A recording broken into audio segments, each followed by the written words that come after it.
Now, in case you haven't noticed, there's stuff going on up here. And it's really exciting. There's been lots of comments about how much bigger this will give us room for versatility and for programming, for children's Christmas stuff. And you name it. Cecil will come up and ask me, what are you going to do with all that space up there? So I might just do the worm. We'll see. It's a joke. I'm kidding. I won't. Like the worm. Google it.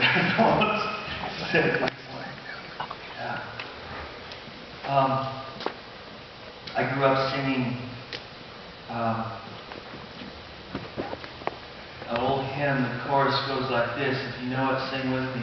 He never has failed me yet. He never has failed me yet. I have proven him true. What he says he will do. He never has failed me yet. You can hang your hat on that. 2 weeks ago, we began a series in the book of Joshua, working on the word courage. And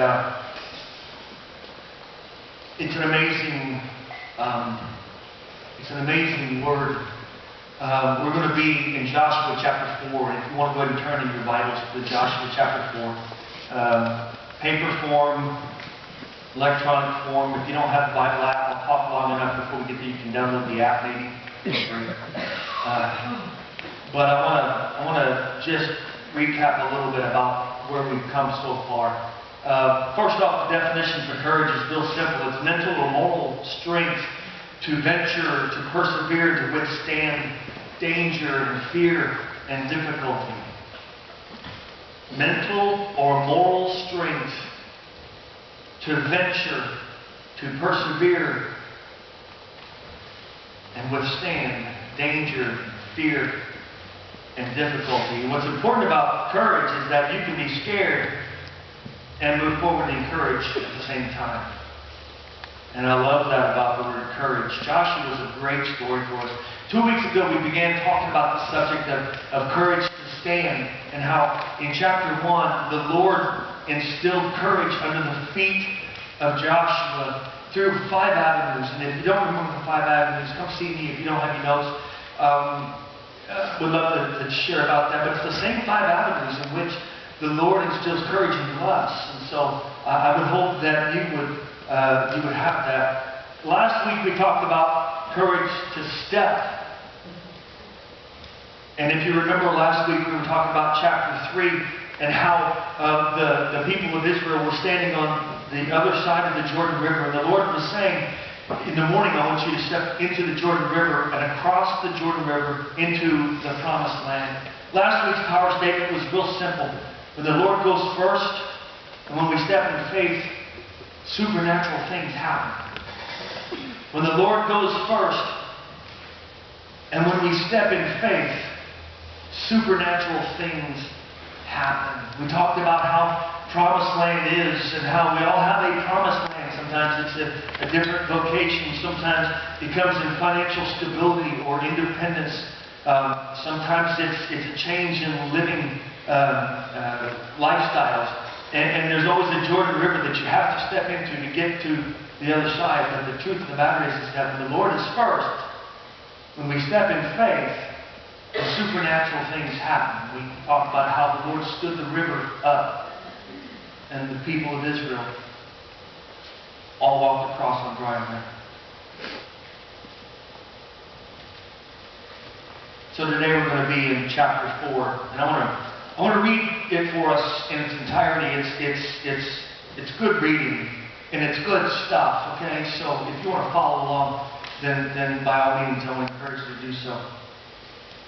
When all the people had crossed the Jordan, the Lord said to Joshua, now choose 12 men, one from each tribe. Tell them, take 12 stones from the very place where the priests are standing in the middle of the Jordan. Carry them out and pile them up at the place where you will camp tonight." So Joshua called together the 12 men he had chosen, one from each of the tribes of Israel. He told them, "Go into the middle of the Jordan, in front of the ark of the Lord your God. Each of you must pick up one stone and carry it out on your shoulder. 12 stones in all, one for each of the 12 tribes of Israel. We will use these stones to build a memorial. In the future, your children will ask you, 'What do these stones mean?' Then you can tell them, 'They remind us that the Jordan River stopped flowing when the ark of the Lord's covenant went across. These stones will stand as a memorial among the people of Israel forever.' So the men did as Joshua had commanded them. They took 12 stones from the middle of the Jordan River, one for each tribe, just as the Lord had told Joshua. They carried them to the place where they camped for the night and constructed the memorial there. Joshua also set up another pile of 12 stones in the middle of the Jordan, at the place where the priests who carried the Ark of the Covenant were standing. And they are there to this day. The priests who were carrying the ark stood in the middle of the river until all of the Lord's commands that Moses had given to Joshua were carried out.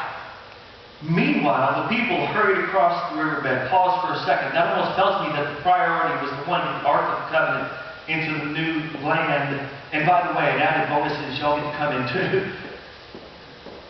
Okay, it's funny to me. And when everyone was safely on the other side, the priests crossed over with the ark of the Lord as the people watched. The armed warriors from the tribes of Reuben, Gad, and the half-tribe of Manasseh led the Israelites across the Jordan, just as Moses had directed. These armed men, about 40,000 strong, were ready for battle, and the Lord was with them as they crossed over to the plains of Jericho.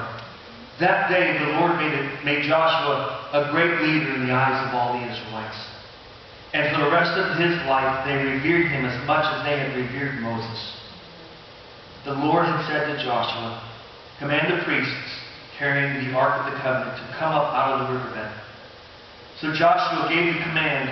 As soon as the priests carrying the Ark of the Lord's Covenant came up out of the riverbed and their feet were on high ground, the water of the Jordan returned and overflowed its banks as before.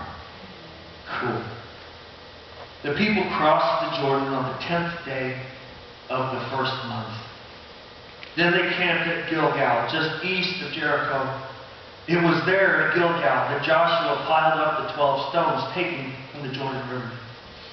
Then Joshua said to the Israelites, "In the future, your children will ask, 'What do these stones mean?'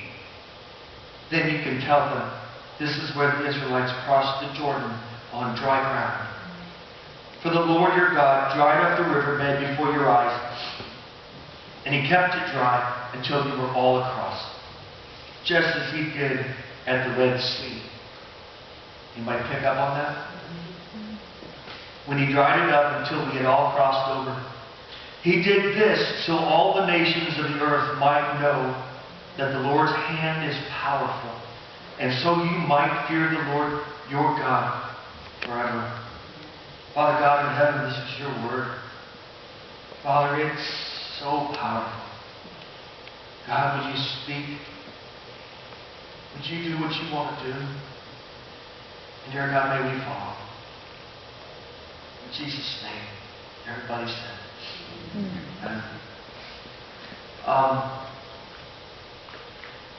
Today we're going to talk about courage to teach.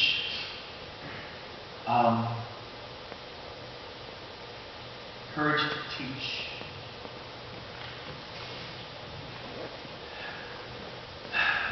Let's see if I can get this ball rolling, okay? So first, let me begin this way. I attended a worship leaders workshop 11 years ago-ish. Might have been 12, 13, you know. But it was at College Church in Olathe, Kansas. And Gloria Gaither was one of the speakers. And she said something that was just absolutely amazing. So I want you to hear what I heard her say. We sang Come Thou Fount, Come Thou King earlier, which of course if you're familiar with the church hymnal, you know that it is a contemporary rendition of the old hymn, Come Thou Fount of Every Blessing. There's a verse that, I don't think we sang it, but there's a verse that says, Here I raise my Ebenezer, hither by thy help I'm come, and I hope by thy good pleasure safely to arrive at home. Now, what in the world is an Ebenezer? The word Ebenezer literally just simply means altar. And in some ways, we might refer to it as the memorial that Joshua was instructed to set up. And so with this, Gloria Gaither, she said, here's the important part about this phrase, here I raise my Ebenezer. See, what Ebenezer means is altar. But what altar means, and this is your power statement, what altar means is God met me here. God met me here. I did say this was your power statement, right? Amen. This is power. This is power. God met me here.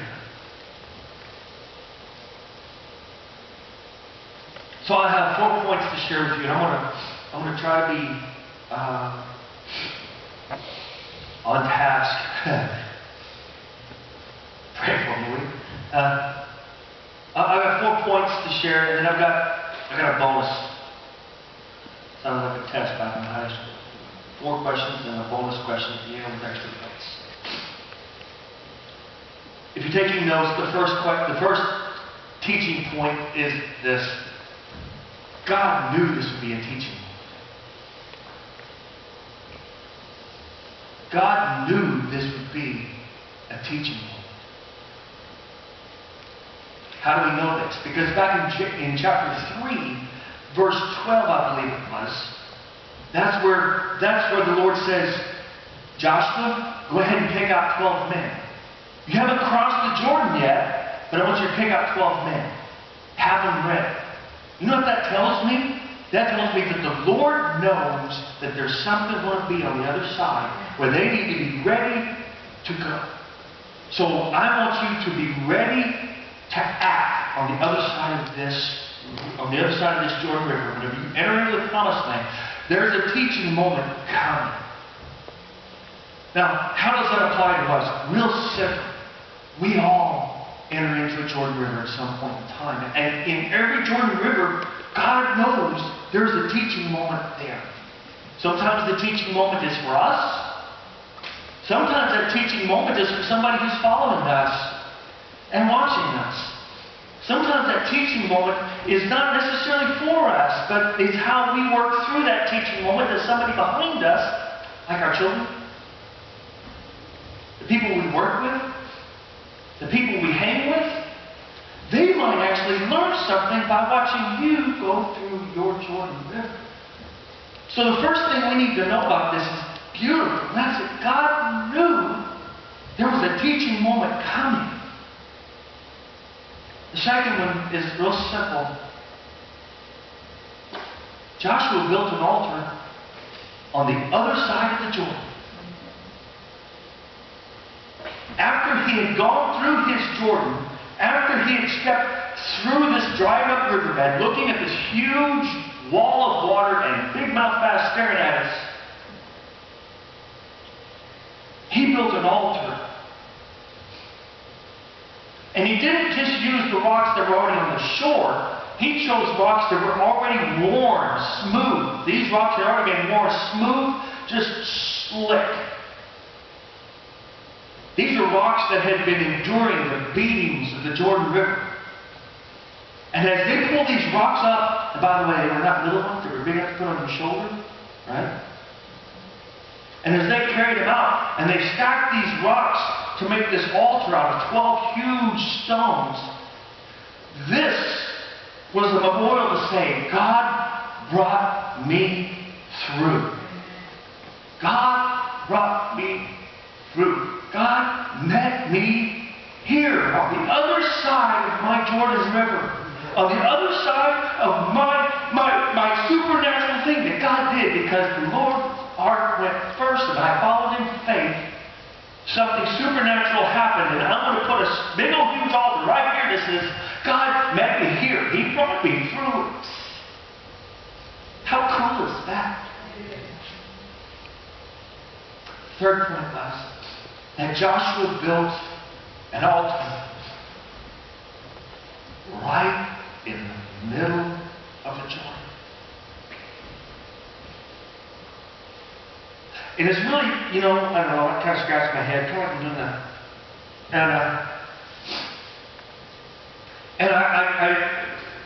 So? I mean, George's going to crash back down on it, and if you remember reading it, it said that altar was going to stay standing even to this day. But who's going to see that stack of rocks? Who's going to see that altar? I want you to listen to me. The river's going to see the altar. The river's going to see the altar. How many times have you ever just looked at your situation and you said, God, I need you to bring me through this? What would happen? I'm going to quote something, and you might think, man, I've heard that. What would happen if instead of telling God how big our mountain was, we began to tell our mountain how big our God was? What would happen?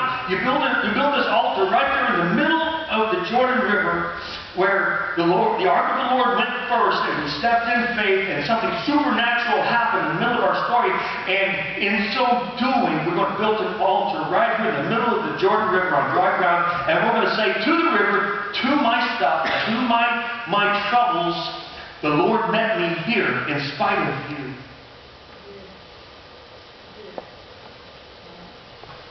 That's powerful stuff. Why would you do this? Because there's people watching. Because there's teaching moments to be had. As a side note, Joshua points out two fulfillments of chapter 3. The first one was the warriors of the tribes of Reuben and Gad and the half-tribe of Manasseh. They did go ahead of Israel. And they were ready to defend the Israelites as they entered into the promised land. And if you remember last week, we talked about how these tribes were already promised a promised land, just not on the west side of the Jordan. It was the other side. And so they went to help Israel get into their promised land, and they didn't get nothing out of it, other than the promise that the girls had. The second thing that we read in here is that Joshua was made a strong leader that day in the eyes of Israel. In fact, the verse said that Joshua was revered as leader just as Moses was. Both of those things happen. When the Lord is first, when we step in faith, supernatural things happen. And then when supernatural things happen, we're to build an altar on the other side of our river and in the middle of our river. And by the way, I want to point something out, okay? These were stones that really only had one quality, and that was they weren't smooth by the river. Wasn't to be any elaborate anything. It was to be not to point to our own self. Look how well I can stack rocks. Isn't that great? Beautiful? No. It was to say, look what God did. Well, my stack looks better than your stack. No, it's not about that. It's about, look what God did when God met me here. fourth point. It says that the people of Israel crossed the Jordan River and they entered the Promised Land on the 10th day of the first month. What's the big deal about the 10th day of the first month? If you'll remember in Exodus chapter 12, and if you're not remembering, turn to it. It's a great read. I didn't remember where it was at. I just remember the story. But the Lord told Moses on the 10th day of the first month, select the lamb, pure, without blemish. And for 4 days, I want you to nurture it. And on the 14th day of the month, that's when you're going to slaughter the lamb. And you're going to eat the lamb. And you're going to use the blood to mark your doorposts. Story, remember? That's what happened then. I want to share with you verses 25 and 20 through 27 in Exodus 12 about that incident. And I want you to listen to what the Lord is saying. When you enter into the land the Lord has promised to give you, you will continue to observe this ceremony of Passover. You will continue to observe this ceremony. Then your children will ask, what does this ceremony mean? And you will reply, it is the Passover sacrifice to the Lord. For he passed over the houses of the Israelites in Egypt, and though he struck the Egyptians, he spared our families. When Moses had finished speaking, all the people bowed down to the ground and worshipped. You see, God knew then there was a teaching moment coming. What's the big deal about this? They crossed over on the 10th day of the first month. Because God's timing was perfect. God's timing was perfect. And so many times I think we're standing on this side of the Jordan River and we're looking at the Promised Land across and we're seeing the rushing water, it's flooding over stage, and we're saying, what do we do with this? And the Lord says, step. I can't step, it's scary. Step anyway. Okay, step. And it's amazing what happens because the timing that God allows for this to happen is perfect timing. But it's never what we expect. It's simply adhering to His will in this whole thing. Verse 24 of Joshua 4 gives us the reason why. He did this so all the nations of the earth, one, might know that the Lord's hand is powerful, and two, so you might fear the Lord your God forever.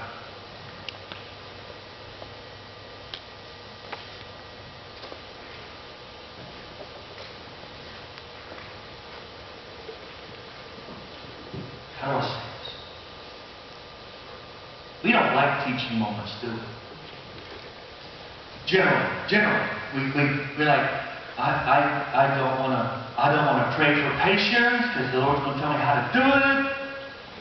It'll hurt.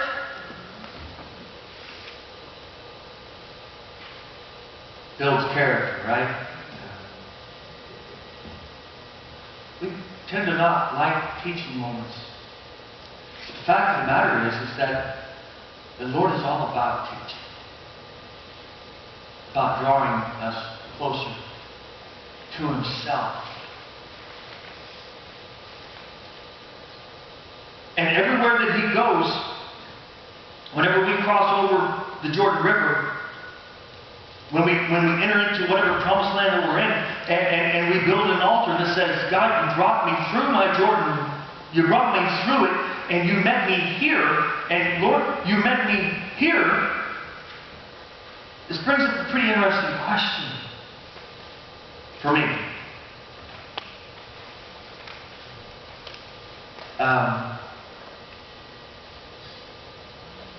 Considering the fact that it seems like in my life, There's always a Jordan River somewhere. Would you agree? Do you also? Yeah? Okay.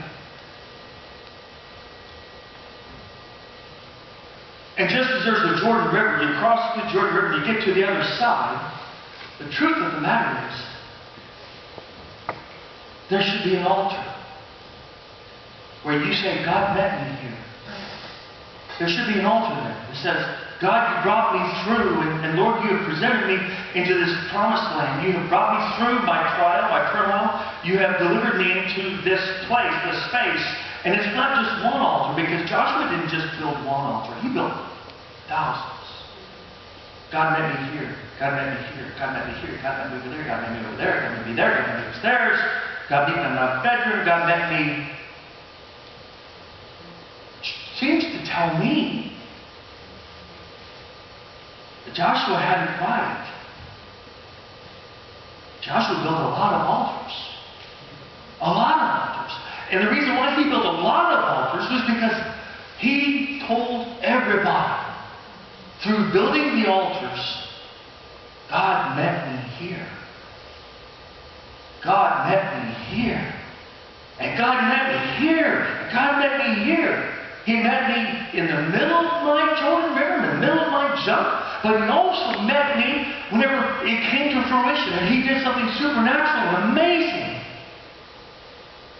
There should be altars all over our lives as Christians.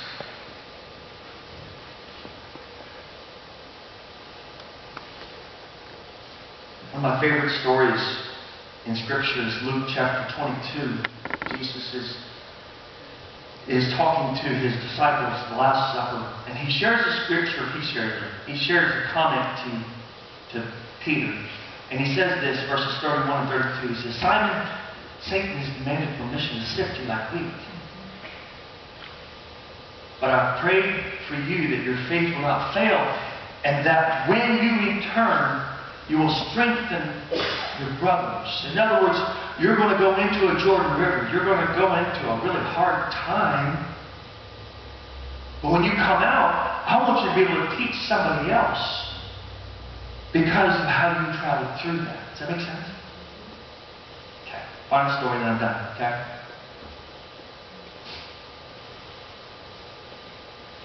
So, got a lot of junk and stuff and channel stuff and you name it, and I had to rent a warehouse. Horrible. You know how it is when you got too much stuff and you just finally have to break down. That's what I did. And this lady named Sherry, she's a custom cabinet builder. She owns a shop. And she's got a pretty good business idea going on. She's a good Christian woman too. And she's self-employed. She's got a big thing, a big operation going. But she's always struggled with two things. Either one, having enough skilled labor, or having enough jobs for them to do it. You know what I mean? You know, skilled labor, if you want to put out custom cabinet work, you've got to have guys who know what they're doing around the saw, right? You know, if they got a finger missing, you don't hire them. No crack jokes in there. And there was something that came into my story where I had to move. I had to move out of her warehouse, and so I went into her office and I sat down and I told her, I said, I'm gonna move all my stuff out of your rental spot. And I told her why and everything, and it was nothing personal. It was a business thing. And she had this look of almost panic on her face as she said, I hate to lose you. And she began to tell me about how, man, this business owning business was tough. And she's having a hard time with it. And I told her, I said, you know, God is good. God is faithful. God is bigger. Whatever mountain you think you got, God is bigger than. And I said, God will provide. God will do what He needs to do. I mean, you just keep praising Him and you keep trusting Him in all of your story, God will take care of you. So that was November-ish. And March was supposed to be my last month in that building, and ended up being halfway through April. That's a different story. And I would go into Sherry's office, and I would sit down and I'd talk to her, and she would tell me, man, there's really something crazy happening. I said, really, what is it? She said, well, one of the guys that I had who was really good, and I really leaned on him a lot. He's actually Hispanic, and he had some immigration things he had to straighten out, which meant that he had to go back into Mexico before coming back to work. And he was good, and just like she had to deal with that. I said, I'm down my best guy. And she said to me in March, she said, I had two guys come to me from another cabinet shop in town. They're good. They know what they're doing. I don't have to babysit them. I mean, they're productive. They're kicking out work and stuff like that. Oh, and by the way, my Hispanic man, he came back and he's working for me again. So suddenly, boom, she had all this work, these workers. Well, she goes, in fact, now I was worried about having enough work to keep them busy. So a couple weeks ago, no, it was last week, I happened to see her, and we were talking, and she said, craziest thing has happened. I said, really? She goes, yeah, I went, I think I remember the details, right? She said, I went to get a Coke from the little gas station up the street, and as I'm walking in to get me a Coke, I looked up, and there's a builder friend of mine that used to build houses, and he had moved out of state or something like that. And so I walked over to him and said, what are you doing? He said, well, I was here in town. My son is here and building houses and stuff. Because I'm not running into you. He needs a cabinet maker. Really? Well, that's cool. He goes, all right. Well, they worked out details and stuff and talked a little bit. And Sherry said, okay, well, so what are you doing now? He goes, well, I'm waiting on my ride. You see, I ran out of gas. And somehow or another, I ended up just right here at this right time and place to run into you. And I'm so glad I ran into you, because now I can tell my son about a cabinet builder that can take care of his cabinets. And then she was at another restaurant, and she ran into another friend who happened to be having lunch with a house builder. And the house builder said, you have a card. And so now, ultimately, here's the story. Where back in November, she was worried about losing my rent money I was paying her. She trusted God through her Jordan River. She said, God, you're going to come first, and I'm going to step in faith. And something supernatural, I believe, will happen, and it did. Suddenly, boom, she's got a staff that does exactly what she needs them to do. She doesn't have to worry about them. And on top of that, she's got business coming in the door now. And do you know the stack of rocks I saw forming as she was telling me about it? Let me tell you how good God is. Stack of rocks. God brought me through. God brought me through.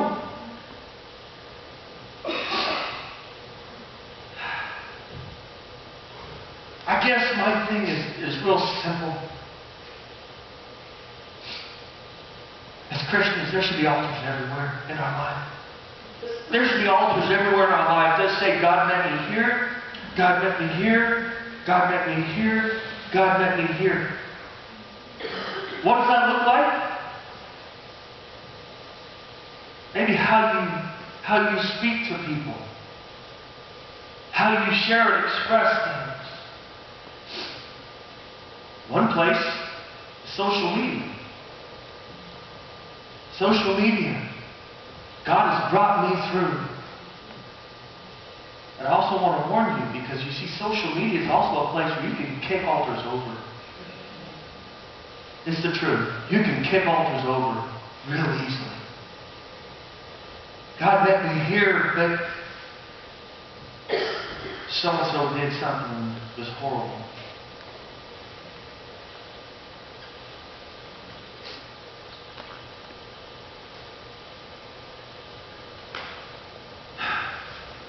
So I'm going to close with this. We're going to sing a simple song, "Oh Come to the Altar." Worship team, come on now. My question to you is this. What altars do you have showing up in your life?